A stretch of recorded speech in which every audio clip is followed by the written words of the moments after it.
What happens when a handful of commandos go deep behind enemy lines with nothing but explosives, courage and no way out, but in the shadows? A new kind of warfare is taking shape, practiced by a new kind of soldier. This is the untold story of Operation Houndsworth, one of the most audacious sabotage missions of the Second World War, carried out by the legendary Special Air Service, or SAS. In the early days of the war, a visionary officer named David Sterling conceived of a radical idea: small, highly trained units that could strike the enemy where they least expected it, far behind their own lines. This was the birth of the SAS. Their motto, "Who Dares Wins," perfectly captured their philosophy. They were not an army for frontline battles.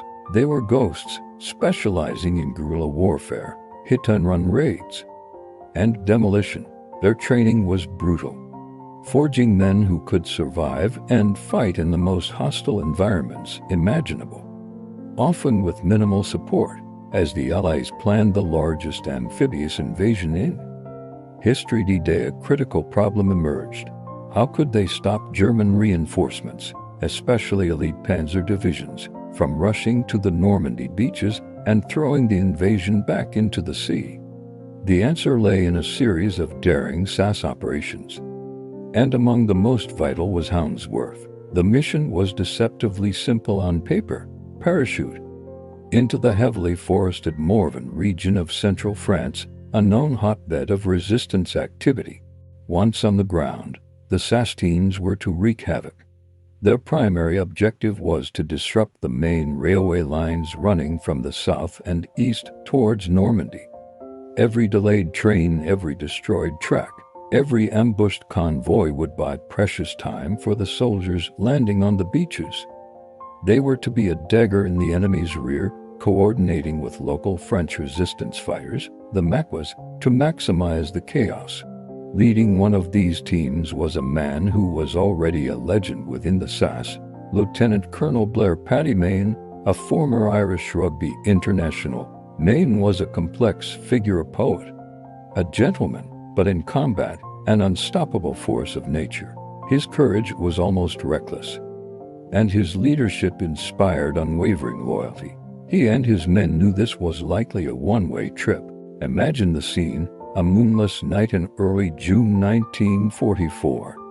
A converted bomber drones through the darkness over occupied France. Inside, a small group of men, faces blackened with cork, check their gear one last time. They carry Sten guns, pistols, fighting knives, and most importantly, rucksacks packed with plastic explosives and detonators. The green light flashes. One by one, they leap into the black abyss, their parachutes blossoming like ghosts against the night sky. Landing scattered and disoriented, their first task was survival.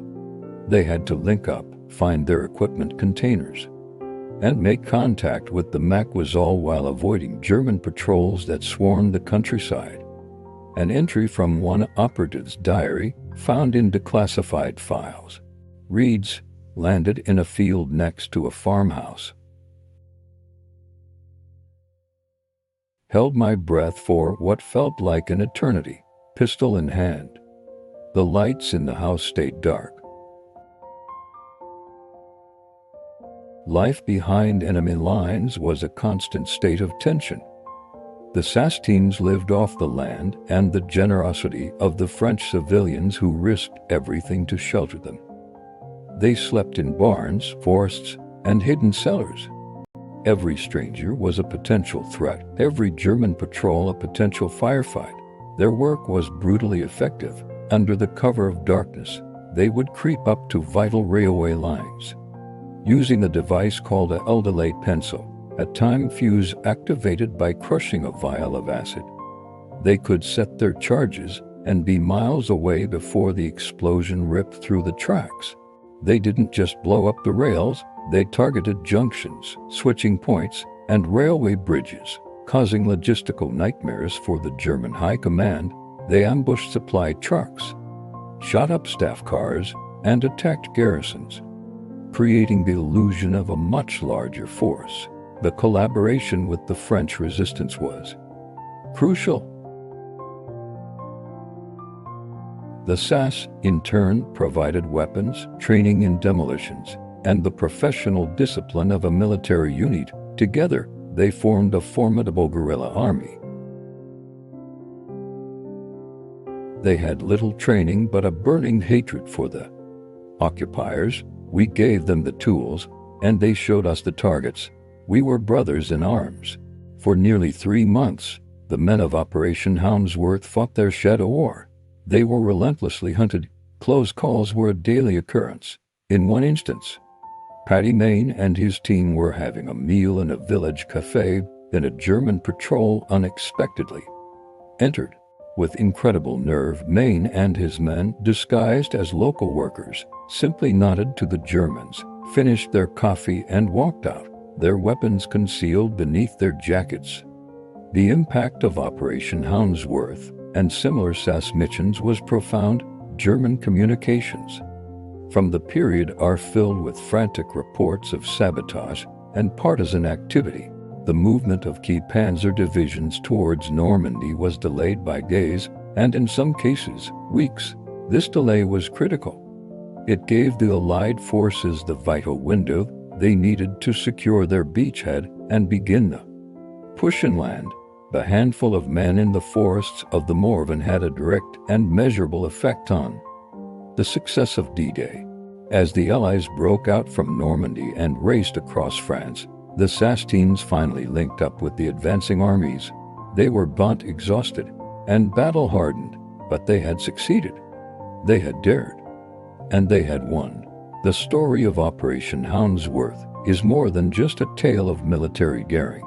It is a testament to the incredible bravery of a few individuals who were willing to sacrifice everything alone and outnumbered, deep in enemy territory. If this hidden story of courage and sacrifice moved you, show your support by hitting the like button, subscribe to our channel, and ring the notification bell.